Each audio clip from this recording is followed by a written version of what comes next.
Assalamualaikum warahmatullahi wabarakatuh. Masih bersama saya Swandi di channel Dunia Ikan Gabus ya. Ini masih menjawab pertanyaan-pertanyaan seputar budidaya ikan gabus yang sudah chat di 0816658779 ya. Sembari istirahat di wilayah Kupang Kangkung ya, wilayah Cilacap. Itu kita akan menjawab pertanyaan-pertanyaan dari mitra ataupun sahabat Dunia Ikan Gabus yang sudah chat ke nomor saya. Pertanyaan berikutnya dari Anjar ya, Anjar gitu ya, dari wilayah mana ini? Anjar ya, Jawa Barat ya, Jawa Barat, kotanya nggak disebutkan ya. Menanyakan masalah kemitraan Pak. Untuk kemitraan pembenihan ikan gabus Pak, apakah ada kendala Pak bagi saya yang mau memulai? Kalau saya lihat dari mitra-mitra Bapak yang ditayangkan di YouTube, cukup menjanjikan sekali prospek pembibitan ikan gabus ya. Ya, yang ingin saya tanyakan Pak, ada kendala-kendala apa Pak dalam proses pembibitan ikan gabus ini? Kemudian apakah saya selaku pemula bisa mengikuti di program ini Pak? Apakah memungkinkan? Karena mengingat saya juga tidak paham, belum tahu pernah budidaya ikan apapun ya. Jadi saya baru mau memulai. Menurut Bapak, apakah saya bisa dalam proses kemitraan pembenihan ini Pak? Terima kasih jawabannya Pak Swandi. Jadi kalau kemitraan pembenihan ini sebetulnya bisa diikuti siapa saja ya, selama masih ada kuota, selama masih ada jatah kuota untuk pembenihan, itu masih bisa dilakukan. Nah, siapa saja bisa belajar di sini. Kalau kita tidak pernah membatasi, banyak mitra kita yang memang tidak pernah punya basic di perikanan pun mereka bisa melakukan budidaya ini ya. Yang penting apa? Mau belajar dan mau mencoba sesuatu yang baru di dalam budidaya ikan gabus ini ya, dan selalu menginformasikan, mempelajari teknik-teknik yang sudah kita sampaikan di channel YouTube ataupun langsung datang ke sini juga boleh. Jadi kalau kendala-kendala Pak pasti ada. Ya, kendala-kendala itu biasanya dalam hal budidaya itu munculnya rasa malas ya kan, tidak konsisten di situ, malas budidaya, malas merawat ya. Kemudian tidak konsisten dalam proses budidaya ya, baru mau mulai budidaya sudah tergiur usaha yang lain juga terganggu yang akan memecah fokus usaha yang sudah kita lakukan. Kemudian kendala dari proses budidaya sendiri sebenarnya bisa diatasi. Yang sulit diatasi itu kendala yang ada dalam diri kita sendiri. Kalau dari teknis budidaya, selama kita mau belajar pasti kita akan mendapatkan solusi, akan mendapatkan kemudahan dalam proses budidaya. Tapi kalau kita nggak mau belajar, kemudian kita sudah timbul rasa malas dalam diri, ya kembali lagi yang memotivasi diri kita juga harus diri kita sendiri. Oke, berikutnya pertanyaan dari Bapak, nggak ada namanya, nama nggak ada, alamat juga nggak ada. Ya, ini menanyakan tentang kemitraan juga ya, kemitraan pembenihan. Syarat apa Pak bisa ikut kemitraan pembenihan di tempatnya Pak Swandi? Ya, saya jawab, kalau kemitraan syaratnya pernah juga saya ulas di video sebelumnya. Ya, syaratnya yang penting minimal mengambil satu paket kemitraan untuk pembenihan ya, senilai 10 juta itu mendapatkan 10 pasang induk ya. Itu syaratnya ya Pak ya. Oke, lanjut pertanyaan berikutnya. Ya, memang saya rangkum ini masalah kemitraan ini jadi satu. Untuk masalah kemitraan ini, pertanyaan berikutnya dari Bapak Sutarto ya, Sutarto yang ada di Yogyakarta.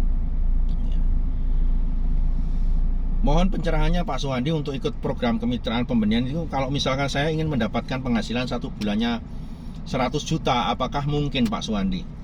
Kalau melihat dari tayangan-tayangan di YouTube, ada mitra Bapak yang sudah punya penghasilan 10 juta, 20 juta, 30 juta, bahkan ada yang 40 sampai 50 juta per bulan.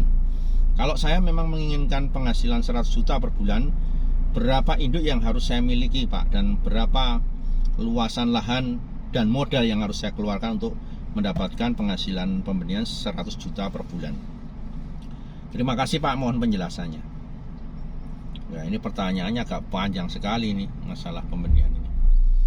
Jadi kalau mitra memang yang kita tayangkan di YouTube ya, memang ada yang punya penghasilan bervariasi tergantung dari induk yang mereka miliki ya. Nah, kalau induknya cuma satu paket ya paling bisa rata-rata di bawah 10 juta, 10 sampai 15 juta lah. Itu kita bicara yang paling pahit saja. Tetapi kalau menginginkan di atas 100 juta itu paling tidak induknya punya sekitar 5 paket ya. 5 paket itu sekitar 50 pasang. Itu pun kita asumsikan dengan proses bertelur itu tidak sampai 50% aja sudah bisa mencapai segitu. Itu pun nanti kan gantian sistemnya. Jadi ada yang masa istirahat, ada yang bertelur, ada yang istirahat, ada yang bertelur. Jadi bisa bersamaan, ya bersamaan dalam proses pemijahannya. Jadi sangat mungkin sekali Pak di dalam proses pembenihan. Kenapa saya katakan demikian? Karena mungkin kalau usaha-usaha di luaran sana, dalam orang modal misalkan 10 juta saja, modal 10 juta untuk membeli apapun usaha itu, di bulan pertama belum tentu akan mendapatkan penghasilan yang mencapai dengan modal itu sendiri. Taruhlah misalnya 10 juta, nanti 2 bulan lagi dapat hasil 10 juta, sebulan lagi 10 juta, itu belum tentu. Kenapa? Karena memang tidak ada jaminan kepastian pasar yang mereka buka saat itu. Bapak buka bakso, kan nggak ada jaminan besok baksomu tak beli semua, kan nggak ada. Ya, hebatnya di kemitraan ini, walaupun memang kita batasi jumlah orangnya, tetapi kepastian pasarnya jelas. Ya, Bapak punya bibit 10.000, langsung jadi uang, jadi 5 juta. Bapak punya bibit 20.000, Bapak punya uang 10 juta, langsung jadi uang. Jadi dalam kemitraan ini, kenapa saya katakan ini sebuah program yang sangat spektakuler, yang memang kita ciptakan untuk meningkatkan taraf ekonomi masyarakat, betul-betul terbukti. Ya kalau Bapak punya bibit 20.000, langsung jadi uang 10 juta. Tetapi saat Bapak mengalokasikan usaha ini di luaran sana dengan usaha yang ada di luaran sana, apapun itu bentuknya, itu tidak ada yang menjamin program Bapak itu bisa kan berjalan 100%. Mesti Bapak harus mencari pasar sendiri, Bapak harus membuka marketing sendiri, Bapak harus menjamin produk Bapak terjual sendiri. Nah, kalau di sini enaknya kemitraan yang kita buka di sini, Bapak menjadi produsen, Bapak tidak perlu memikirkan lagi berapa ya yang Bapak harus jual, kemudian di mana jualnya, berapa Bapak terima uang, tidak perlu lagi. Yang jelas semua hasil yang Bapak produksi sudah tertampung dan sudah bisa menjadi uang. Itu luar biasanya di program kemitraan. Jadi kalau cuma 1 bulan 100 juta sangat mungkin Pak. Ya kalau Bapak punya indukan sampai 100 pasang, wah bukan cuma 100 juta Pak itu hasilnya. Ya bahkan saya senang punya mitra, punya pembenihan yang mereka punya penghasilan dari hasil penjualan benih yang cukup besar. Ya kalau bisa jangan cuma sedikit. Mitra pembenihan itu penghasilannya bisa 20-30 juta, syukur 100 juta tiap bulan. Berarti nanti namanya makmur betul. Keluarga makmur raya itu baru. Ya. Jadi betul-betul dari kemitraan ini sangat bermanfaat buat orang lain, buat mitra bermanfaat, dan mereka mendapatkan jaminan pasar yang luar biasa. Bukan hanya sekedar cerita. Ya nggak tahu kalau kemitraan di luaran sana, ya ada yang lari karena memang hasil panen mereka tidak ditampung. Kalau di sini hasil panen itu tidak ada syarat. Ya pembenihan di sini tidak ada syarat. Waduh belum ada pesanan bibit, besok aja kalau udah ada pesanan bibit baru dibeli, tidak. Ada pesanan bibit atau tidak dari perusahaan kami, bibit tetap bisa disetorkan tiap minggu sekalipun nggak apa-apa. Ya, oke sukses semua untuk teman-teman. Ya kita akan melanjutkan pertanyaan berikutnya. Sebelumnya ini dari Majalengka, Jawa Barat ya. Saya petani lele yang sudah ngikutin channel YouTube-nya Pak Suwandi tentang kemitraan budidaya ikan gabus. Seringnya waktu dan berjalan saya mulai tertarik dengan budidaya ikan gabus. Kalau saya ada keinginan bermitra dengan Bapak sesuai bagaimana cara, dan terima kasih sebelumnya.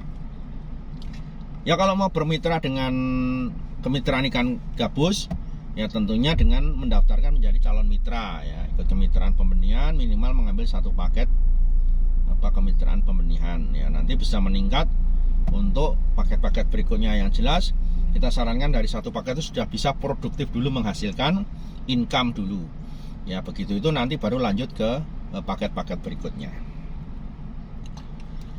Baik, saya melanjutkan pertanyaan ya, ini dari nggak ada ya, dari nggak ada namanya ya, saya lewati dulu yang nggak ada namanya ya.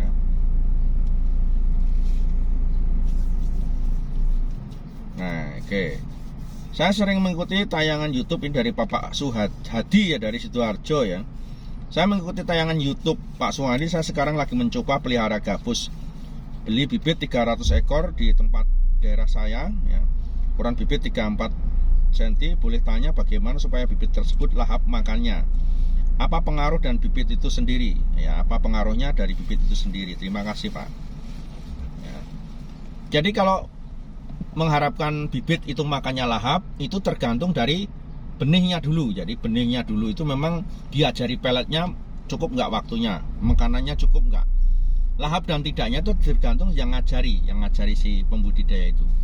Kalau memang ngajarnya tepat, bibit itu bisa lahap makan semua. Tapi kalau tidak pas, ada yang mau makan, ada yang tidak. Jadi ikannya menjadi besar kecil. Oke pemirsa, sukses semuanya. Saya masih mau melanjutkan perjalanan nih, mau ngambil ikan. Sampai di sini dulu ya, tanya jawab dan kita menjawabnya. Salam dari Suwandi, sukses untuk teman-teman semua, sukses para pembudidaya ikan gabus, dan maju terus budidaya ikan gabus Indonesia. Assalamualaikum warahmatullahi wabarakatuh.